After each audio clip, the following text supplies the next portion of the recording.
शेर खान, बेटी के रिश्ते कांच का खिलौना नहीं होते जिनसे दिल बहल गया और तोड़कर घर के बाहर फेंक दिया। मेरी बच्ची ने ऐसा कौन सा गुनाह किया था जिसकी तूने उसे इतनी सख्त सजा दी? सजा उसे नहीं, तुझे दी है। गुनहगार वो नहीं, तू है। अब शेर खान की हवेली के साए में आ ही गया है तो जवाब भी देता जा। मेरा दादा आसिफ खान, परदादा गुल खान और चाचा शाहरुख खान, इनमें से कौन है जिसे तू नहीं जानता? इस खानदान के बेटे की जमानत मांगने की जरूरत कैसे की तूने? बोल। हक मेहर तो हमने अपने रुखसार की हिफाजत के लिए मांगा था, अपने लिए नहीं। समझी साईं, ठंडे दिमाग से अपने दिल पर हाथ रखकर सोच, क्या कोई बाप अपनी औलाद के लिए बुरा सोच सकता है? तेरी सोच में छुपी हुई खोट मैं उसी दिन समझ गया था फतेह खान। तूने सोचा कि 50 लाख रुपए और 100 एकड़ जमीन के नीचे दबकर शेर खान दफन हो जाएगा, खामोश हो जाएगा, बारात लेकर वापस लौट जाएगा। तूने मेरी जिल्लत देखनी चाहिए थी, जिल्लत। इसीलिए हक मेहर का ढोंग रचाया था तूने। बाप होने के नाते अपनी बेटी के लिए हक मेहर मांगने का हमें हक था। तेरा जो हक था हमने अदा कर दिया।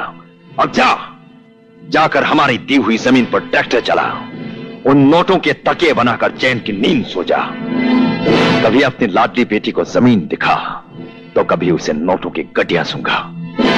उसके बाद तुझे एहसास होगा कि हक मेहर मांग कर बेटी की जिंदगी किस तरह महफूज हो जाती है। शायद तू ये भूल गया कि इस जमीन पर फतेह खां अकेला पैदा नहीं हुआ है, उसके साथ उसकी भला की जिद भी पैदा हुई है। कहीं मेरी जिद किसी जिद पर आ गई तो अपनी बेटी के रास्ते में पड़े हुए बेशुमार कांटों को तो मैं अपने दामन में समेट लूंगा, लेकिन तेरे रास्ते दहकते हुए अंगारों से भर दूंगा। इतनी बुलंद आवाज में ना बोल फतेह खान, इतनी बुलंद आवाज में ना बोल। आवाज तो तेरी एक दिन मैं नीची करूंगा। शेर की तरह गरजने वाला बिल्ली की जबान बोलेगा। तुझे फतेह खां की दहलीज पर सर झुकाकर, नाक रगड़कर मेरी बेटी फिर से मांगनी पड़ेगी। तेरी बेटी को हमने मांग भी लिया, निकाह भी किया, अपना भी लिया और छोड़ भी दिया। रही बात घर बसाने की फतेह खान, अब घर तो तभी बसेगा जब तू हमारे सामने घुटने टेककर हाथ फैलाकर रहम की भीख मांगेगा। शेर खान, हमारे दिल में छुपे नफरत के अंगारों को और हवा न दे, वरना तू इस आग में जलकर राख हो जाएगा।